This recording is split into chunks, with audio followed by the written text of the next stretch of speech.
I was pouring coffee when my phone rattled against the counter, a flat little tremor that felt bigger than it should be, and there! It was a message from my mother saying they'd changed the locks and the gate code because they no longer trust me. Steam curled from the mug while the room went quiet, the kind of quiet that makes you hear your own breath. I stared at the screen long enough for the words to lose their shape and still mean the same thing. My reply came out level, noted. I set the phone down, watched the morning light crawl across the tile, and realized something I should have understood years ago. In our house, love kept a ledger. I'd been paying the balance without ever seeing the account. And somewhere between good intentions and bad habits, I had become useful in a way that didn't feel like family. Before I go any further, tell me where you're listening from in the comments, and if you've ever carried more than your share tap, like, and subscribe so you don't miss what comes next. My name is Hannah Porter, and I grew up in a small Midwestern town where the porch swing creaked and the mail always came at noon. People waved from pickup trucks, and kindness was supposed to be as ordinary as tap water. My parents taught us to keep our shoes by the door, say grace before dinner, and help without being asked, because that's what good people do. I believed them, and I still do. Though life has a way of testing the definition. I earned scholarships, worked the late shift at a diner, and moved to the city because accounting felt like a stable road. Numbers don't raise their voices, they just show their work. When I signed my first lease, I bought a second-hand couch and promised myself I'd visit home often, keep the good parts, and fix what needed fixing. The distance between my one bedroom and my parents' place wasn't far in miles, but it grew in other ways once Brooke had her first baby. She was 2 years ahead of me, warmer in a room, and louder in a crisis, always running a few minutes late, and swinging back with a laugh that made most people forgive it. When her car died, I helped. When daycare fell through, I covered the gap. When the water heater at my parents' house gave out midwinter, I put it on my card because no one deserves cold showers in February. Each favor felt small in the moment, like pushing a door that should have opened easily anyway. I told myself this was how families stay standing, everybody leaning a little. What I didn't notice at first was how our family's language slid from thank you to, of course, to you're the responsible one. Mom, who loved a well-set table and a polished story, started introducing the house as Brooke's blessing, and the church ladies nodded and said what a devoted daughter she was. Dad cut tension with jokes, turned bills into punchlines, and said I was lucky with numbers, as if luck signed the checks. And when I tried to draw a line, needed a weekend without calls, a month without a bailout, those requests were treated like a quirk to be ignored, not a boundary to respect. I kept telling myself it would balance out, that someday when things settled, gratitude would catch up. By the time I moved up at work, and my paychecks finally felt like they matched the hours the favors had taken on a rhythm I didn't question. Mortgage due, I scheduled the transfer. Property tax coming, I sent it early to avoid penalties. A leak in the roof after a storm, I called the roofer I trusted and paid the deposit because it was faster that way. I had spreadsheets for everything except the one that mattered, how it felt to hear my mother say we when she talked about a house I'd quietly been carrying. The porch rail got a fresh coat of white, a new welcome mat appeared, and family gatherings migrated to that address as if it had always belonged to someone else. I kept my head down and did the math because that's what I'm good at, counting what can be counted and hoping the rest will sort itself out. But numbers can tell a story you don't want to hear when you finally let them. They will show you what changed, and when they will underline the parts you'd rather skip, and they will sit there on the page undecorated, asking if this is the life you meant to build. On the morning the lockout text arrived, I stood in my kitchen and felt something steady up inside me. Not anger exactly, more like clarity turning a knob. If trust had become a code I didn't have, then maybe it wasn't trust anymore. Later that afternoon, on my lunch break, I was waiting curbside for a grocery order when my thumb scrolled past a photo. I wasn't meant to see my mother, my father, and Brooke on the front porch, everyone smiling just right, the caption about the home we can all share and the right hands. The picture looked warm and ordinary to anyone else, a family proud of a place they love. To me, it felt like the start of something I couldn't unsee, the first loose thread you almost don't pull. The clerk stepped out with my bags, asked if I needed help loading, and I nodded, already knowing that once I got them in the trunk and turned the key, I would have to check something I'd avoided for months. I would have to call the bank, and if I made that call, there wouldn't be any pretending left for me to do. The photo of my parents and Brooke on the porch wouldn't leave my mind. It was the same house whose mortgage I'd been paying, the same railings I'd repainted myself last summer. Their smiles looked genuine, too genuine. The caption read, "So proud of our daughter Brooke for building a home we can all share." It's finally in the right hands. Those last 3 words sat in my stomach like a stone. I reread them over and over, waiting for a mention of me somewhere in the comments. It never came. Just hearts and praise from relatives who hadn't called in years, all congratulating Brooke for a house she didn't buy. I was parked outside the grocery store, the car idling in neutral, while the clerk rolled out my order. My phone buzzed again with notifications, each one another heart, on that same post. I couldn't even get out of the car. When the clerk finally tapped on my window, I forced a smile and said, "Thank you," my voice sounding smaller than it should have. The drive home felt longer than usual. By the time I parked, I already knew what I was going to do. The next morning, I called the bank. A woman with a bright, professional voice introduced herself as Cheryl Grant. "How can I help you today, Miss Porter?" she asked, cheerful in a way that felt almost wrong for the kind of question I had to ask. I explained that I wanted to confirm the details on the mortgage account ownership payment status, anything unusual. Cheryl's fingers clicked on her keyboard. "Yes, you're still listed as the primary," she said. Then she paused, her tone shifting. "Although I do see a request filed last week to transfer the account to a Ms. Brooke Porter. It's still pending verification." The room tilted. I gripped the edge of my desk, pretending to sound calm. "I didn't authorize any transfer," I said. Cheryl apologized softly, promised to freeze the request until they could verify everything, and told me to expect a follow-up form in my email. I thanked her, even though I wasn't sure for what. When the call ended, I sat there staring at the muted reflection of my face on the black computer screen. The air felt heavy, like someone had shut a window I didn't realize was open. That evening, I checked my accounts. The theft wasn't loud or dramatic, it was subtle.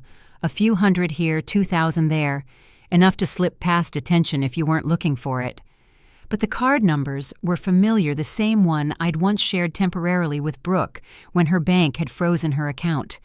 The label next to the latest charge read, "Children's Corner Shoe Co." It didn't even surprise me. I texted her, "Did you use my card again?" 10 minutes later, the dots blinked. Then her reply popped up, "Don't make it a thing, Hannah. The kids needed shoes.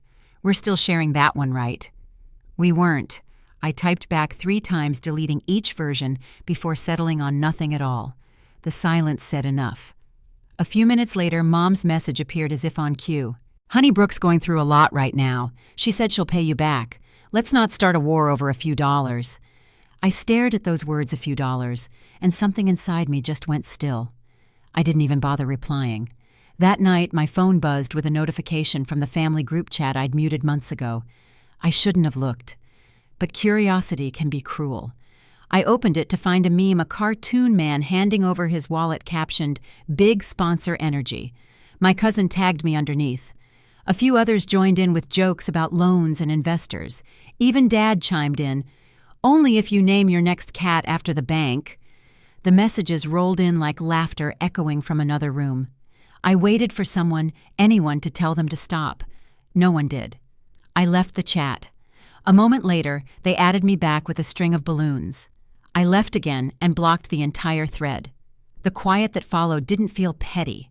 It felt like air returning to a place that had been sealed too long. A few days later, I drove over to mow the backyard, a habit I hadn't shaken, even though I lived across town. The grass had grown thick, and the mower's hum drowned out most thoughts. But halfway through, I heard laughter from inside the kitchen window. My sister's voice carried first bright and careless. "Did you see her face when Aunt Carol asked about the deed? She looked like a guest." My mother's laugh followed low and satisfied. "Once the paperwork clears, there's nothing she can say. She insisted on putting the mortgage in her name. Her problem now." I froze. The hose slipped from my hand, water splattering my shoes, but I didn't move. Brooke's tone sharpened. "She's always been distant. A guest with a wallet." And then Mom's voice finished it clear as glass breaking. "She's not family anymore. She's just a sponsor." The mower sputtered to a stop as if it knew to stay quiet. I stood there in the stillness, the smell of cut grass thick in the air, my heart beating slow and steady, like it was waiting for permission to feel something. But nothing came. No tears, no shouting, just a stillness so deep it felt like standing in cold water. I turned off the hose, left it coiled by the fence, and walked back to my car without looking up at the windows. The drive home was silent except for the wind pushing through the open window. I could have been angry, but instead, what I felt was a kind of calm I didn't trust yet. It sat in my chest like a question that had already been answered. By the time I parked in front of my apartment, the sun had started to drop behind the buildings. I sat in the car until the sky turned the color of steel, my hands still on the steering wheel, thinking about every time I'd said yes, every favor that was never a favor, every promise that only went one way. Somewhere along the way, helping had become owing, and now they'd given me something I never thought they would prove. That night, I didn't sleep much.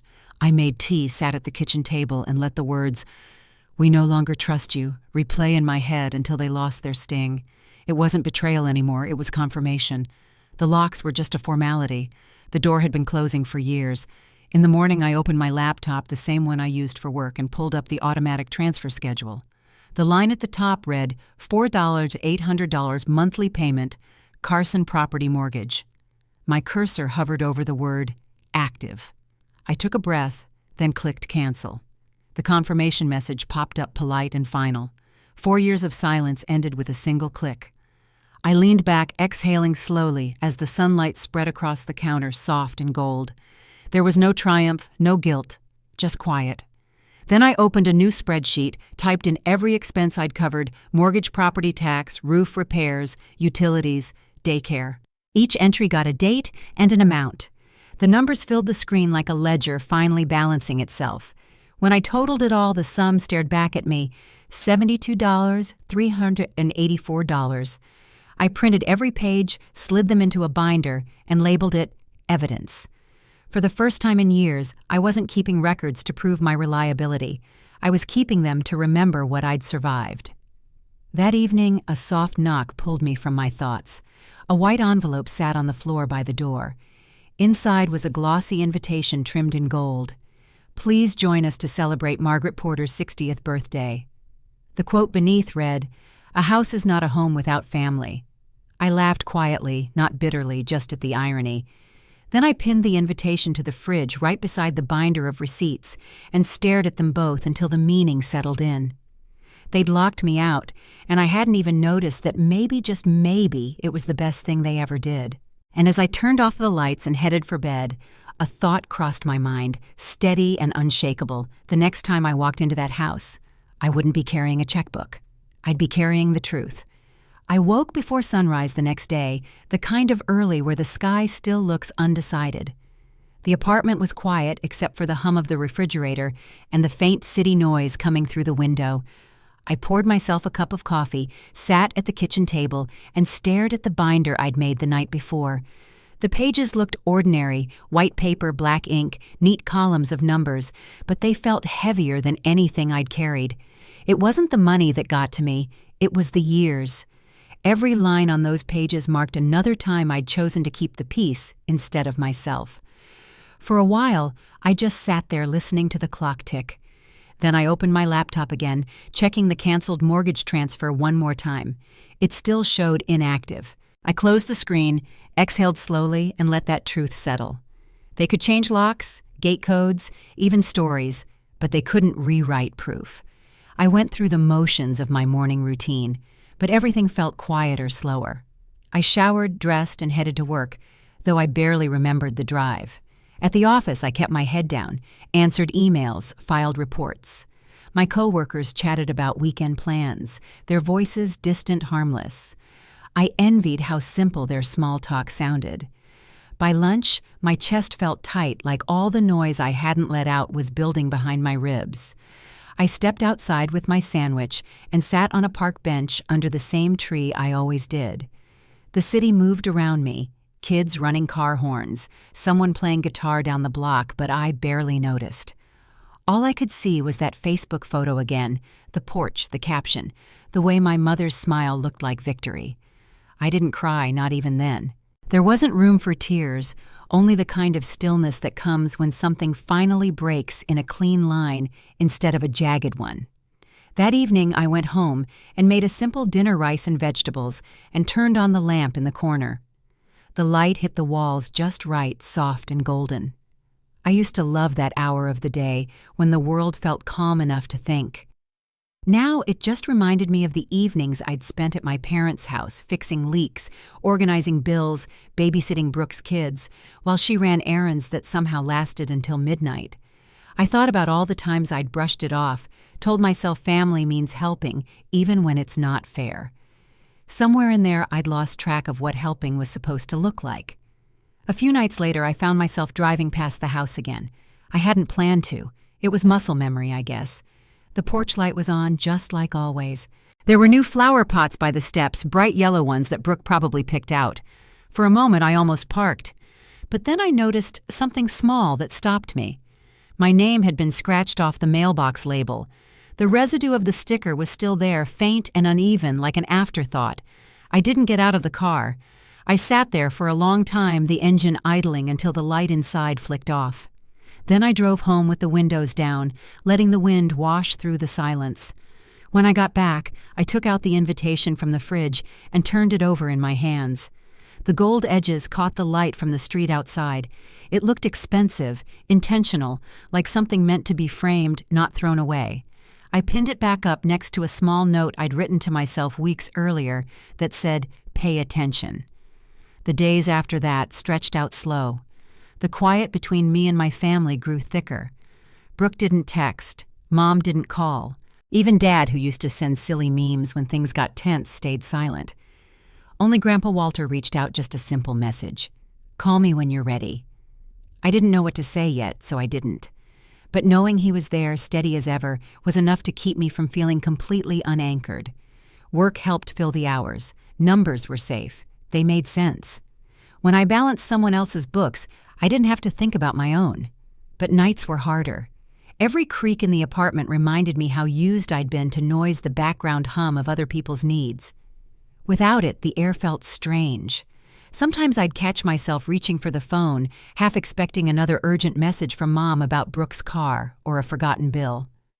Then I'd remember they'd already replaced me. One Saturday, I walked to the farmer's market downtown. The air was crisp, the kind of cool that hinted at fall coming. I bought a loaf of sourdough, some apples, and a small bunch of wildflowers that didn't match, but somehow worked together. Carrying them home, I realized how long it had been since I bought something just because it looked beautiful. That thought stayed with me all the way up the stairs. That night, I cleaned my apartment from top to bottom, not because it was messy, but because I needed movement. I scrubbed the counters, folded laundry, even rearranged the books on my shelf. When I was done, I stood by the window and looked out over the city lights. Somewhere out there, my family was probably gathered around that same kitchen table I'd eaten at 1,000 times. Maybe they were laughing about something Brooke said, maybe not. Either way, it didn't matter. The following week, I finally called Grandpa. He answered on the second ring. "I was wondering when you'd call," he said. His voice had that steady weight to it that made everything sound less chaotic. I didn't tell him everything just enough. The bank, the post, the locks.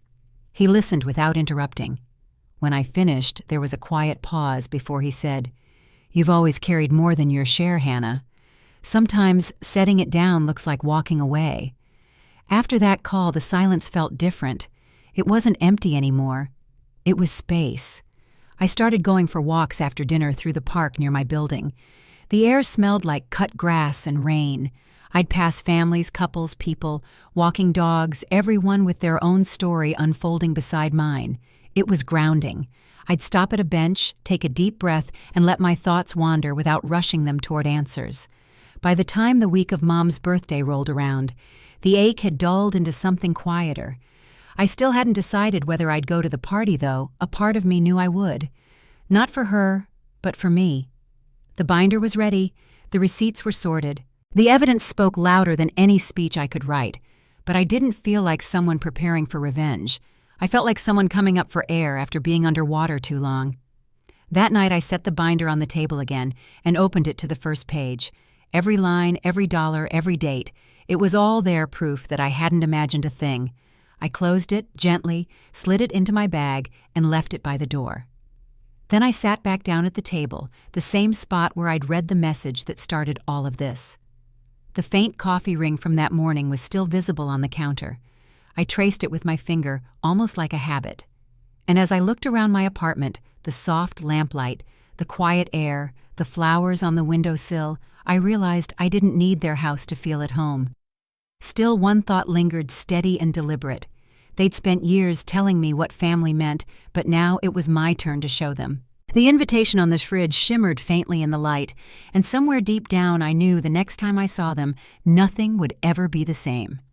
I woke early the morning after Grandpa's call, his voice still echoing in my head. The air felt cool and clean, the kind that makes you think of starting over. I made coffee, sat at the table, and stared at the invitation still hanging on the fridge. The gold trim caught the morning light. For weeks I'd been telling myself I didn't need to go, that walking away was enough. But now I realized there was one thing left unfinished. I didn't need revenge or forgiveness. I needed clarity. I spent that Saturday cleaning again, though this time it wasn't to distract myself. It was to prepare. Every receipt, every document I had saved, I laid out on the table in order. Mortgage payments, property taxes, utilities, roof repairs, all marked, dated, and labeled. 4 years of transactions stared back at me in tidy rows. I opened a new file on my laptop and began organizing them into a master spreadsheet, the kind of thing my coworkers joked I made for fun. But this wasn't for work. This was for truth. When the total appeared at the bottom of the screen, I stared at it for a long time. $72, $384. A strange calm washed over me. Not pride, not sorrow, just certainty. I printed every page, slid them into the binder, and added the last label I would ever write for that house evidence.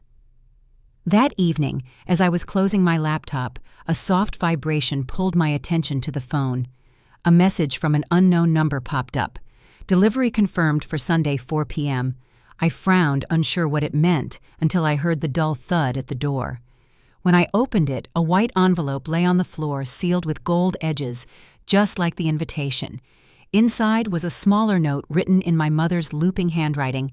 "Don't forget to RSVP. Family means everything." I held it for a long time, feeling the irony sink in, before pinning it right next to the binder on the fridge.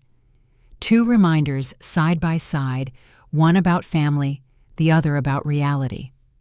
The following days moved in a blur. Work felt mechanical, meals tasted the same.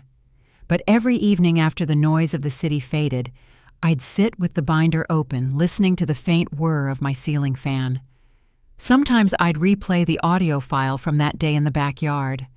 My phone had recorded it without me realizing the moment Mom said, "She's not family anymore. She's just a sponsor." Hearing it again didn't sting. It sharpened something in me. That sentence wasn't an insult anymore. It was evidence. The night before the party, I packed deliberately. A navy blazer, dark jeans, simple gold earrings, clean, strong neutral. I wanted to look composed, not defensive. I added the binder and the USB drive to a black canvas tote and zipped it shut. Then I practiced in front of the mirror. Not a speech, but my face, my posture, my breath. Calm, capable, unshakable. That's what I wanted them to see. Before bed, I called Grandpa. He didn't ask what I was planning, but he didn't have to. "You sound steady," he said. "That's good. They'll expect noise. Don't give them that." His faith in me was quiet but complete. After we hung up, I stood at the window for a while, watching the lights flicker across the city. For the first time in months, I felt ready. Sunday morning came soft and gray. I made coffee, took one last look around my apartment, and whispered to myself, "That was clever, but you forgot one thing. It wasn't a threat. It was a reminder that I wasn't powerless anymore." I locked my door and headed for the car. The drive to the venue was slow. Traffic crawled, and I didn't rush. By the time I pulled into the lot, the clock on the dashboard read 2:10 p.m. The banquet hall sat at the end of a long driveway lined with trees. Through the glass doors, I could see emerald and gold decorations, a color scheme that looked expensive and deliberate. My mother had always known how to make things look perfect. Inside, the room buzzed with voices and the faint scent of perfume. Waiters moved between tables with trays of champagne. I arrived 10 minutes late on purpose. Nothing unsettles people like being unpredictable. As I walked in, the chatter dimmed slightly, just enough for me to notice. Faces turned, then looked away. Brooke was near the punch bowl laughing with two aunts, but the sound faded when she saw me. She turned back quickly, her smile fixed in place. I found a seat near the back, setting my bag at my feet. No one approached me, and that was fine. I didn't need greetings or fake warmth. I just needed space to see the room clearly. From my spot, I could watch everything, the slideshow of Mom's life looping on a projector, the shimmering Happy 60th Margaret banner draped across the wall, the mountain of wrapped gifts on a side table. It looked like a celebration built on a script everyone knew by heart. When the lights dimmed and the MC took the stage, the room hushed to polite attention. He tapped the microphone and started with a line he probably used at every event. "Let's all raise a glass to a woman of grace, generosity, and love." The crowd applauded on cue. I sipped my water and waited. The slideshow rolled again. Vacation photos, Brooke's wedding, family gatherings in front of the house. Every image was carefully chosen, the story it told polished and tidy.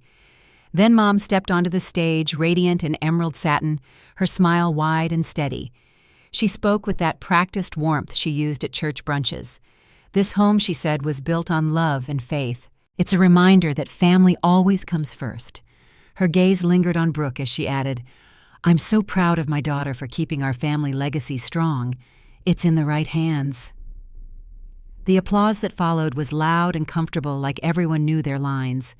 Brooke joined her at the mic, pretending to hold back tears as she spoke about sacrifice and unity. I watched from my seat, my pulse steady.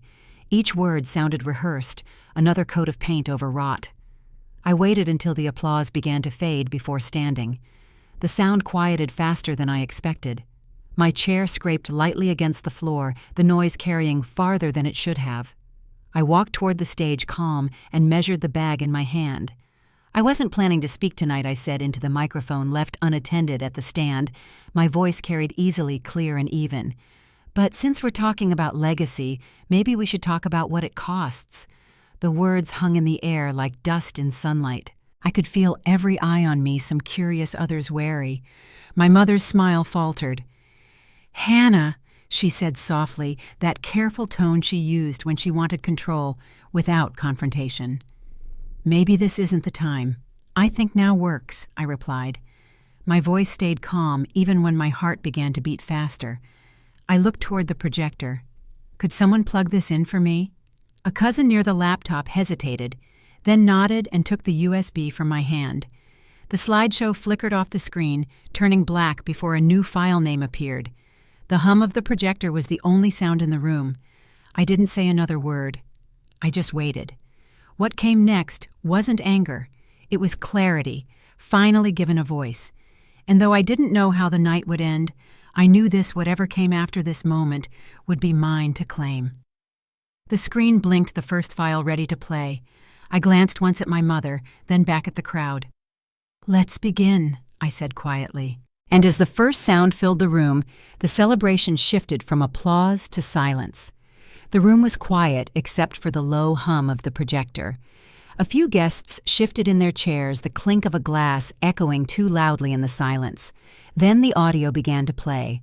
My mother's voice filled the hall, clear and unmistakable. "She's not family anymore. She's just a sponsor." The words landed like a stone dropped into still water, ripples of shock spreading across every face in the room. Somewhere near the back, someone gasped. Another person whispered, "Did she just say that?" My mother's expression froze. She looked at the screen, then at me, her lips parting as if to stop the next moment from happening, but it was too late. I clicked the next file. The slideshow disappeared, replaced by a screenshot of the family group chat. The same meme I'd seen before appeared on the giant screen, a cartoon man handing over his wallet with the caption, "Big Sponsor Energy." Beneath it were the comments, every word displayed in black and white. "Can you fund my loans next? Keep the donor happy." The laughter that had filled the hall earlier was gone. No one dared to move. My sister stood near the stage, her glass trembling in her hand. "You went through our messages," she said, her voice shaking. "That's private." "Private," I repeated quietly. "You sent it to a group chat with 20 people." I turned back toward the audience. This is what family looked like from my side. Click. Another slide. The spreadsheet appeared next line after line of payments, mortgage insurance, property tax repairs. Each date and amount stood there like proof no one could deny. At the bottom of the screen, the total glowed in red, $72,384. This, I said evenly, is the price of our legacy. The air in the room tightened. My mother took a small step forward, voice trembling but still soft enough to sound rehearsed. "It was never about money, Hannah. Families help each other." I looked at her, holding her gaze. "No, families thank each other. They don't rewrite ownership, lock you out, and call it love." My father stood abruptly, his chair scraping against the floor. His face was red, his hands shaking. "You don't come here and embarrass your mother in front of everyone I met." His eyes. "You mean like when you took out a bank loan using my name?" A murmur spread through the guests. "Because I still have the paperwork," I said. "Should I project that next?" He stopped mid-breath, his voice fading into silence. The look on his face wasn't anger anymore. It was fear. Brooke's voice rose behind him, desperate and thin. "You're twisting everything. You always think you're better than us." I turned toward her. "No, Brooke. I just stopped pretending I don't see the truth." No one spoke after that. Even the sound of the air conditioner seemed too loud. The MC, Elliot, hovered near the microphone like he wanted to intervene but didn't dare. All around guests exchanged uneasy glances, whispering behind napkins. A woman at the front table crossed herself quietly. The silence was heavy, but for the first time in years, it didn't belong to them. It belonged to me. Then from the back of the hall came a steady sound, tap, tap, tap. The double doors opened, and my grandfather walked in, leaning on his cane. Conversations cut off mid-sentence. Even my mother's breath seemed to stop. Grandpa Walter hadn't attended a family event in years, not since Grandma passed. His presence drew every eye in the room. He moved slowly, but with purpose, his gaze steady on the stage. When he reached me, he didn't look at the screen or the crowd. He looked at my mother first. "Margaret," he said, his voice calm but firm, "you raised a thief." The words hit like a verdict. My mother's hand flew to her chest, her face pale. Then he turned to my father. "And you've become a coward." No one breathed. Finally, Grandpa looked at me, and his voice softened. "Hannah, I read your message. You were right to stand up for yourself." He paused, taking the microphone gently from my hand. "Last week, I changed the trust. Brooke's name is gone. The property, the accounts, the investments, they're yours now." The sound that followed wasn't applause or outrage. It was disbelief. Gasps, murmurs, the kind of stunned noise that fills a room when truth cuts through pretense. Brooke's face drained of color, her jaw tightening as she shook her head. "You can't do that," she said, her voice rising. "It's not fair." Grandpa turned toward her. "You're right," he said. "Fairness left the day you decided her generosity was yours to spend." Then he faced the audience. "Legacy isn't about inheritance," he said. "It's about behavior repeated." He handed the microphone back to me and started for the door, the sound of his cane marking each step. No one stopped him. I stood there, the room frozen in that moment between what was and what would never be again. My mother's eyes were glassy, her mouth trembling as if words might save her. My father sank back into his chair, silent. Brooke stayed by the stage, clutching her drink, blinking hard to keep from crying. I walked to the gift table, set my binder among the wrapped boxes, and spoke quietly, but clearly. "You changed the locks," I said. "I changed my future." No one replied. Chairs creaked. Someone shifted their purse, but not a word was spoken. I took one last look around the room. The same relatives who had called me generous now couldn't meet my eyes. The same cousins who had joked about my big sponsor energy stared at the floor. I turned, walked to the doors, and didn't look back. Outside, the air was cool, the kind that feels new after a storm. The faint sound of chatter and clinking glasses drifted through the walls, but it was already fading. I stood for a moment, letting the night breeze lift the hair from my neck. My phone buzzed in my bag, messages, calls. Who knew? I didn't look. I started walking toward my car, my shoes clicking softly against the pavement. Each step felt lighter than the last. I wasn't rushing away. I was simply done standing still. When I reached the car, I paused with my hand on the door handle, glancing back at the hall. Through the windows, I could see the glow of gold lights, people moving, whispering. Somewhere inside, Mom was probably crying. Brooke was probably denying. Dad was probably trying to laugh it off. It didn't matter. For the first time, their chaos wasn't mine to fix. I got in, started the engine, and let the headlights cut through the dark. As the road opened ahead, the quiet in the car didn't feel empty, it felt earned. Still a thought flickered at the edge of my mind, not bitter or triumphant, just steady. The truth was out now. But justice, I suspected, had only just begun. The next morning, the city felt different. I woke before sunrise, the light barely touching the window blinds, and for a few seconds I couldn't tell if the quiet was real or just the echo of last night. The memory of the hall, the stunned faces, the steady tap of Grandpa's cane, everything replayed in fragments, sharp and vivid. My phone buzzed on the counter, but I didn't reach for it. I knew who it would be. When I finally checked, there were dozens of messages. Missed calls from Mom, unread texts from Brooke, even one from Dad, shorter than all the rest. You went too far. None of them mentioned what they'd done, only what I'd exposed. I powered the phone off and set it face down. The silence that followed wasn't uncomfortable anymore. It was relief. I made coffee and sat at the table, staring at the same spot where this had all begun, the morning Mom sent that message about changing the locks. The circle felt complete in a way I hadn't expected. On the fridge, the invitation to her birthday still hung beside the binder. The gold trim was wrinkled now, the paper curling slightly at the corners. Next to it, my binder stood upright, thick with proof, and dusted at the edges from my bag. 2 stories side by side, the image they built, and the truth I lived. By noon, the messages had stopped. The quiet stretched through the day, steady and clean. I opened my laptop to check my work email, only to see something new in my inbox. Subject line: settlement proposal urgent. The sender was a law office in the same town where my parents lived. I clicked it open, scanning the polite, careful language. They wanted to resolve the misunderstanding amicably, they said. A misunderstanding worth $72,000. I scrolled to the bottom where the attorney's number waited beneath the firm's letterhead. For a moment I thought about calling, then decided against it. Instead, I replied with one line: full repayment within 72 hours, or I go public. Then I closed the laptop, poured myself another cup of coffee, and went back to cleaning the apartment. 3 days later, the transfer came through, every cent wired back into my account. No apology, no note. Just numbers on a screen, the language my family had always spoken best.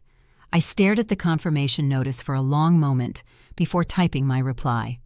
Transaction received. No further contact necessary. Then I logged out. After that, the quiet held. No more calls, no more messages. The phone sat still for the first time in months. The tension that had lived under my skin for years began to fade piece by piece. I didn't realize how much space it had taken until it was gone. A few days later, I stopped by Grandpa's house. He was sitting on the porch in his usual spot, a glass of sweet tea balanced on the armrest. The sunlight caught the silver in his hair. When he saw me, he smiled, small but genuine. "They're furious," he said, his voice calm. I sat down beside him, resting my hands on my knees. I figured they would be. He nodded once, taking a slow sip of tea. Good. Maybe fury will make them think.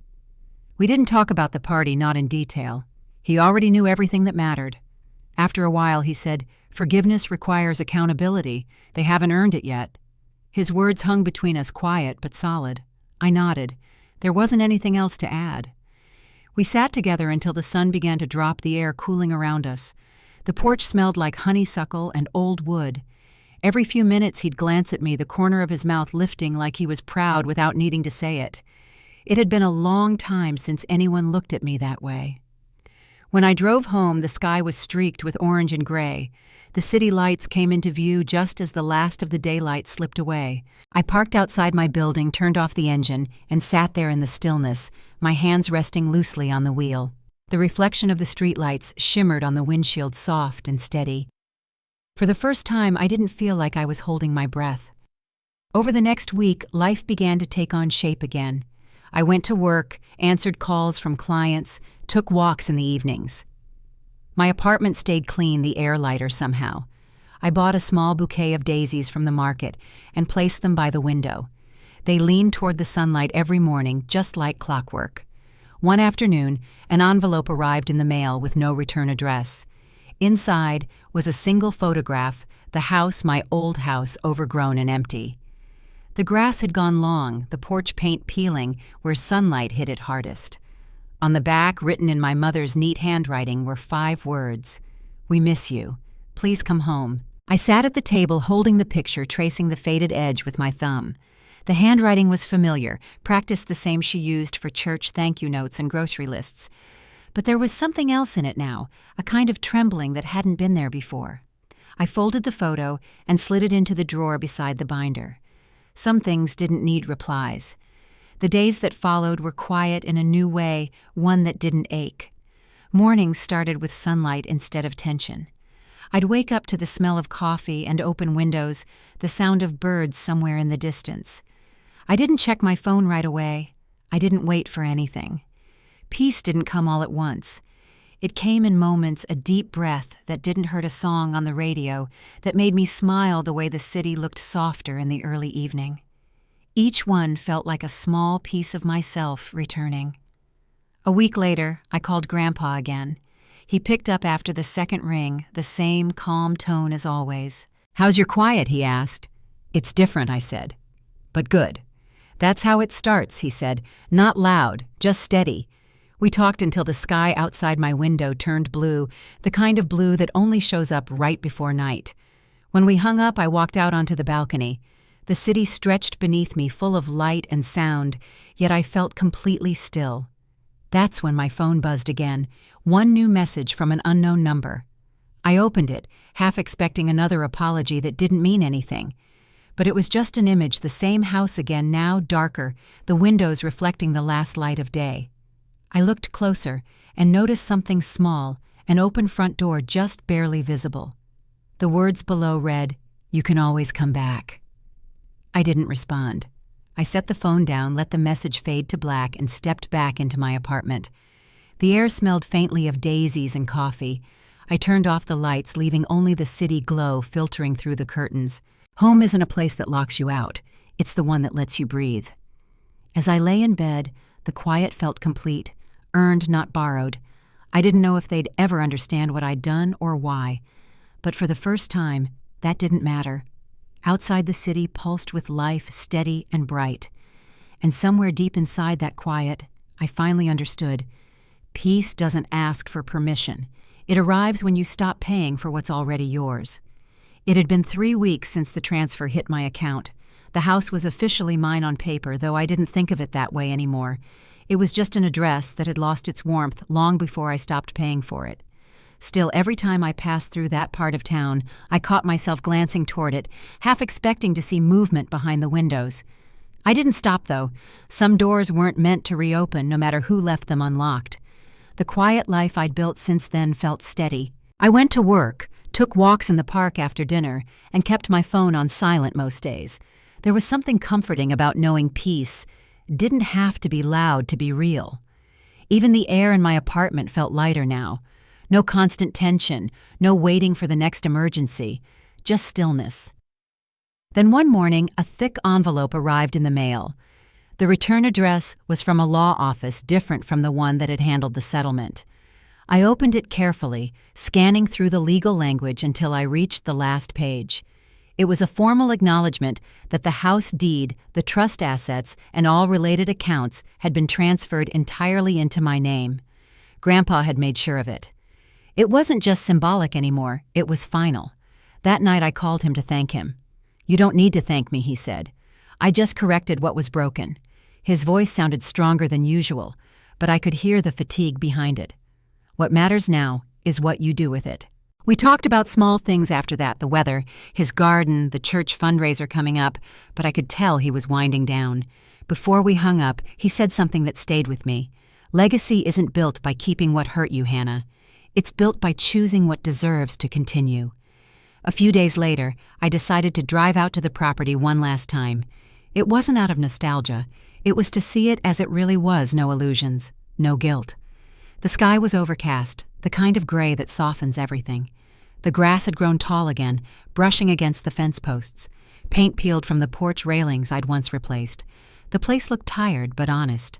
I parked at the curb and stepped out, the air damp with the promise of rain. The front gate creaked as I pushed it open.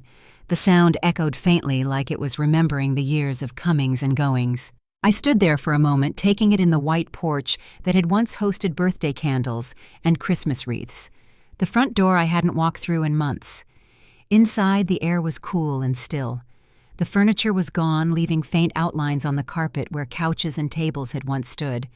The walls carried the ghosts of family photos, small square shadows that looked almost like bruises. I walked from room to room, my footsteps soft against the floorboards. The house didn't feel haunted by anger anymore, only by absence. In the kitchen, the light through the window hit the counter just the way it used to in the mornings when I'd make coffee before heading to work. For a moment, I could almost see my younger self there, juggling bills and phone calls, trying to hold everything together. I reached out, running my hand over the surface, and whispered softly, "You can rest now." It wasn't to the house, it was to the version of me that had lived there. When I stepped back outside, a car I didn't recognize was parked near the curb. The engine idled for a few seconds before turning off. Then Brooke climbed out, clutching her keys. She froze when she saw me, the wind catching her hair and pushing it across her face. "I figured you'd come back," she said quietly, closing the door behind her. I didn't respond right away. We stood there, the distance between us wide and full of things neither of us could undo. "You shouldn't be here," I said finally. "I wanted to talk," she said, walking closer. Her voice trembled slightly. "You won okay. You got everything. But you didn't have to destroy us to do it." I looked at her, not with anger, but with a kind of calm I hadn't felt before. "I didn't destroy anything, Brooke." I stopped pretending it wasn't already broken. Her eyes glistened. "Mom's been a mess since the party. She barely leaves the house. Dad says Grandpa humiliated them in front of everyone." I nodded once. "He didn't humiliate them. He told the truth." She swallowed hard, staring at the ground. "I never thought it would go that far," she whispered. I thought you'd forgive us, like you always do."